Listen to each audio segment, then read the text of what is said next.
Hi, my name is Nicholas Yu, and I will be presenting the story of Zitkala-Sa.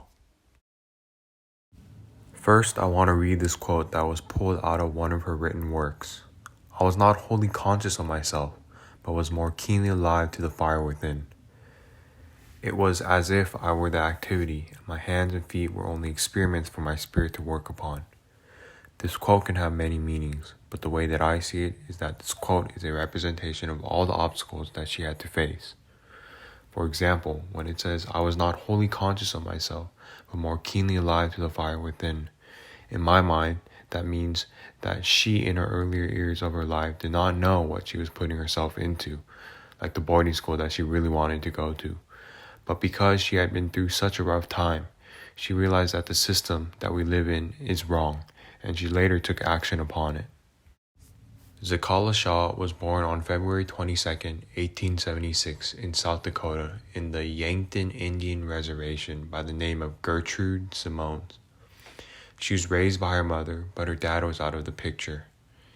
In the community that she lived in, it was pretty secluded from the harsh outside world, and because of that, she didn't really know much at the time.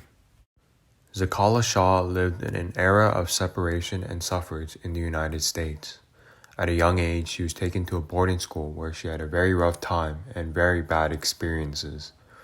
Luckily, after that brutal school experience, she channeled that frustration into making a difference throughout her community and later throughout so many other people's lives. In the story, The Big Red Apples, it explains why Zitkala-Sa wanted to go with the missionaries to the boarding school. Big red apples. She was told that if she followed them, she would be able to have them, eat them all. That is all it took for Zitkala-Sa to be persuaded to go. Although she regretted it right as she started to follow the missionaries to boarding school, her mother was telling her not to go from the very beginning, but she ignored her. Her mother finally gave in because she thought although the intentions of the missionaries was to erase their culture, in the end Zitkala-Sa would be getting free education and would truly experience the harsh reality. At the time, she did not understand the true intentions of these missionaries. In Zitkala-Sa's long journey, this is an important event because this is when she started to experience the outside white world and their wrongdoings. As you can see, this is the boarding school that Zitkala-Sa went to. At that school, they forcefully ingrained white culture into the native Indian children. In the second written work that I'll present to you, The Impressions of an Indian Childhood, she explains and elaborates on her childhood. From a section that describes her mother to a section that explains the strict routine that Zitkala-Sa and all her peers were under at the boarding school. One of the short stories that explains the harsh routine that she went through was called Iron Routine. These were the times that Zitkala-Sa hated the most. Every day they would be woken up at 6:30 a.m. by a loud ringing, and shortly after that, they had a short period of time where they had to get ready and quickly line up for attendance. And you have to do this no matter what. It does not matter if you're sick. And she goes on to recall a girl who was really sick and was unable to move, and soon because of the condition that she was in, she died. The significance of the story was to showcase how the boarding school was really treating her and her peers. Another example of this comes in the story The Cutting of My Long Hair. While Zitkala-Sa was at boarding school, she was forced to cut her long hair. When she heard the news, she hid, and she was quite literally forced and dragged to cut her hair. They wanted to do this to have their students look like actual American students. Her mother taught her, your hair is your pride, and that short hair usually is for the defeated and the cowards. This story showcases not only the fear and struggle of her experiences, but also displaying the Native Americans facing discrimination in the Western world. The next written source that I will be talking about is American Indian Stories by Zitkala-Sa. This collection of short stories was published in 1921. The details in these short stories are for the reader to truly experience the struggles of her and her peers in the boarding school and beyond. One short story that capitalizes the issue that Zitkala-Sa is facing is America's Indian problem. It is mentioned in this that a long century of dishonor followed this inheritance of somebody's loot.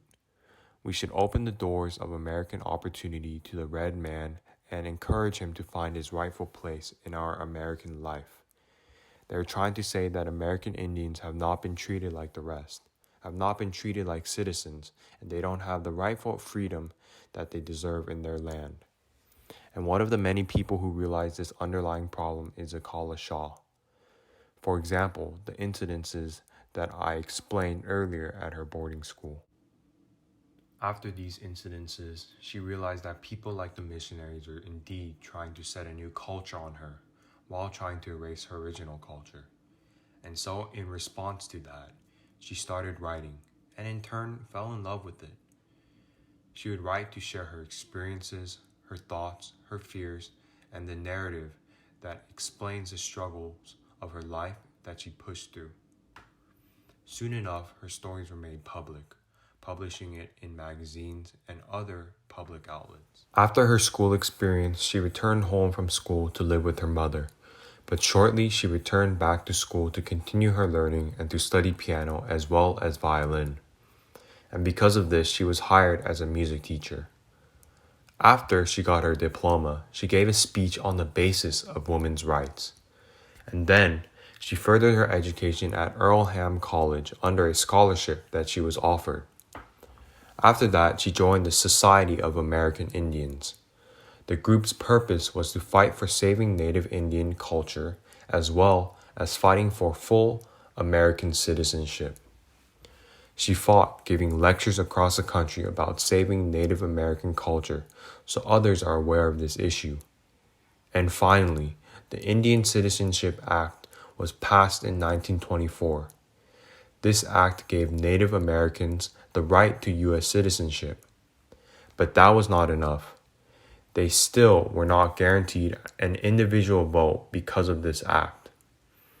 So, Zitkala-Sa then formed the National Council of American Indians with her husband in hopes to gather the tribes all around the United States to obtain suffrage for Indians.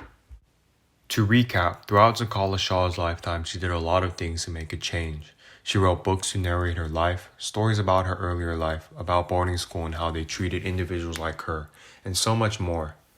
She was a teacher for music. After that, she joined the Society of American Indians in hopes of obtaining full citizenship for Native Americans. And then she founded the National Council of American Indians. These were all for the rights of Native Americans. She fought for the citizenship of each and every Native American. Not only that, she also fought for the rights to vote. And she fought for women's rights. Here are the resources that I used. That concludes my presentation. Thank you.